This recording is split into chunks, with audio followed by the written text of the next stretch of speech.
And yo, the bottom line is, I'm a crook with a deal. If my record don't sell, I'm a rob and steal. You better recognize. All right, everybody, welcome back to the latest episode of Car Ride Reactions, the show where we react to the latest movie on the car ride home. Today, we just walked out of Caught Stealing, and we actually got to see this one about a week early because Ken found the early showing.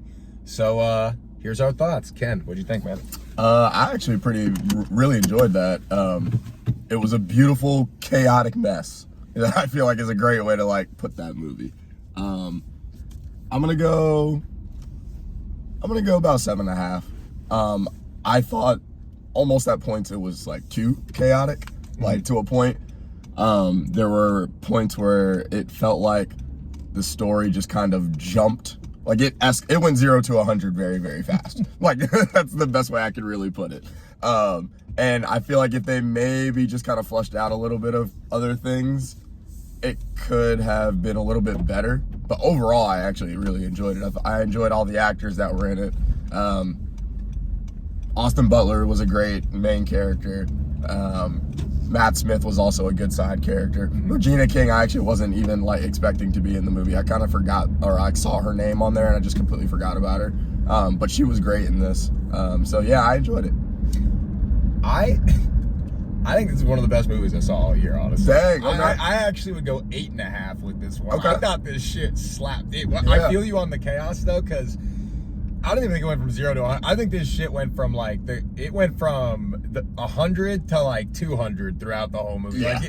Like it was going the whole movie. I mean, they went there a few times. Yeah. My hardest scene of any movie I've watched this year was the pliers with the stick. Yeah, that was nuts. That was tough to watch. And then I think my biggest like I wouldn't call it a twist, but my biggest like jaw-dropping moment of the year too, I think, when they went there with Zoe Kravitz. I was stunned.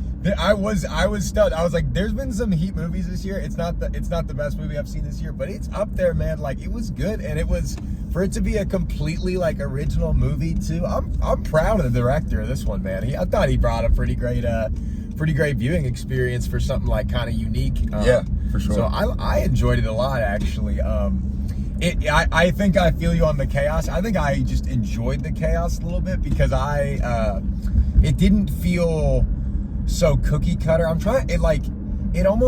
It fixed the flaw to me of like what we say about a lot of these movies where it's like, oh, I feel like in 2 hours I didn't get like the full, like I didn't care about the character as much as I was supposed to. Yeah. I thought they did a really good job with Austin Butler's character. That's very true. Now everyone else died, so you didn't have that issue with anybody that's else. the other thing. Yeah.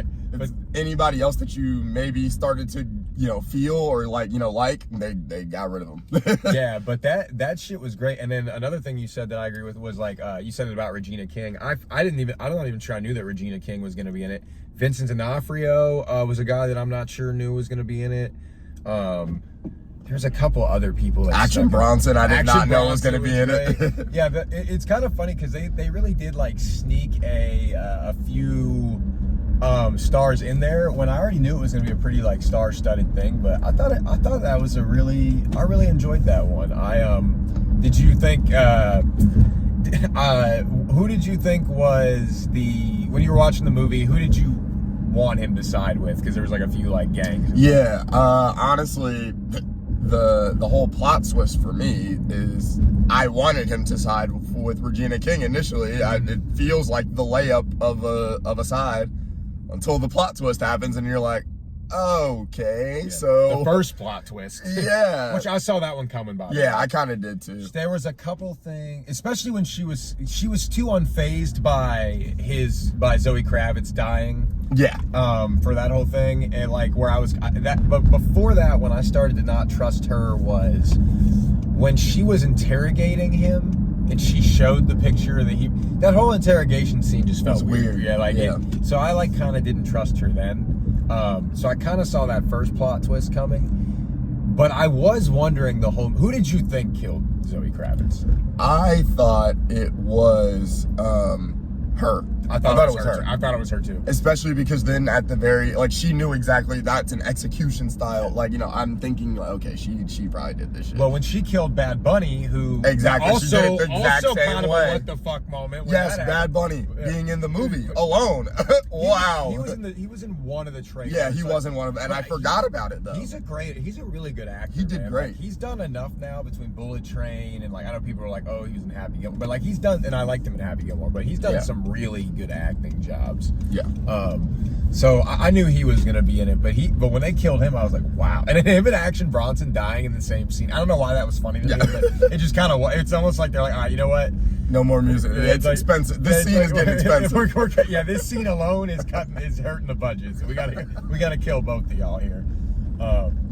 But yeah, I mean, who did you think did? Who was your? I don't want to say show stealer, but who did you think did the best job in the movie? Aside from Austin Butler, because I really think Austin Butler. Austin Butler for sure. Yeah. Aside from that, I think Regina King, honestly. Regina King was we saw her the most, so maybe that's kind of unfair, but I think she deserved it. I think she did a great job in that too. I will say, to Austin Butler's credit too, I don't know if I was the biggest Austin Butler fan before seeing this. Like, he's been, like, I actually thought he killed it in Dune. I did like him in Dune. I didn't see his Elvis movie. I know he's done some other stuff. I'm not sure he was, like, a guy that, like, I saw, like, I understood the vision for. I get it now. He crushed this shit. It's kind of like Timothée Chalamet's another guy. I was kind of late on Chalamet. I don't remember what movie it was for me where I was like, nah, this guy can do, like, act. By the time I saw Wonka and I saw him singing and dancing, I was like, I think I see the hype now. This guy is dumb talented. No, so I really enjoyed it. I would put Austin Butler on my list of guys. I'm down to see more of him. He'll get his big franchise role at some point. They'll make him Aquaman or some shit like. Yeah. But yeah, I'm in on him now. How'd you enjoy all the baseball references legitimately throughout the entire movie? I loved it because I found his character to be one of the most relatable characters in a movie that I'd seen in a while. Like when he's talking to his mom and they're like, "Go Giants!" Like, you know, coming from a sports family where, like, we're big Florida State fans or big, you know, and Dolphins fans and all that stuff. Like, that's a big part of our family dynamic. Yeah. So I love that personally. I found him to be, like, the fact he was that into it relatable, and then the fact his mom, which it was the actress that got to be his mom at the end was her name's escaping me, but that was actually kind of a funny cameo too. But yeah, I thought that was great, and I don't know if the director's just a big Giants fan or whatever.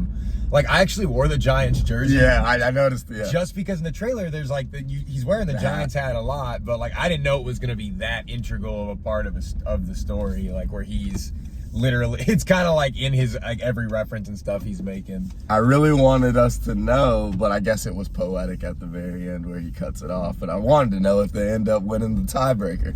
Yeah. But I guess that realistically happened because they were showing old clips. So we could just go look up the year that it was. That was interesting to me. I wonder if there's like a year date where it's like, okay, you can use ESPN footage. Yeah. If as long as it's whatever years old, because showing Barry Bonds is like, I mean, clearly Barry Bonds. Similarly with in Uncut Gems, when they were showing the Boston Celtics, like, playoff game that Adam Sandler's, like, betting on, and I was like, yo, this game, like, actually happened. Like, it was like the tip off of a game. And that I wonder too, since they actually had KG in Uncut Gems, I wonder if he has any rights to his own, like, footage. Just, you know, yeah, like his own highlights essentially. Like, if he can, I wonder if he can clear that footage for Uncut Gems. But obviously Barry Bonds was in this one, so slightly different, but that is a good point.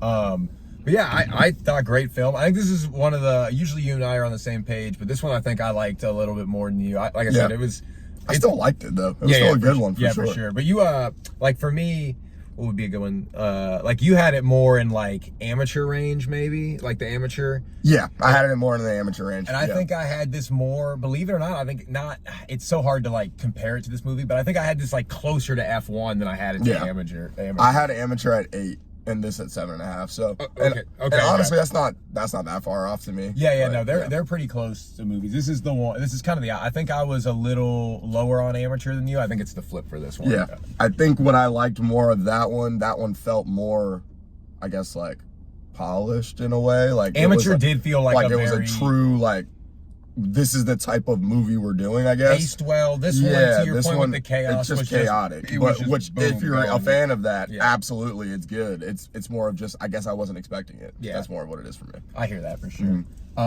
What'd you think? And a favorite trailer before we get out of here? Just gonna go one battle after another. One battle after another. Yeah. I mean, I feel like we didn't really see that many of them. We didn't see too many new ones. It was the early screening, so I don't think there was as many trailers. We were a little late because the concession line was a little longer, like to see the trailers. But so nothing too new for me. Yeah. I'm gonna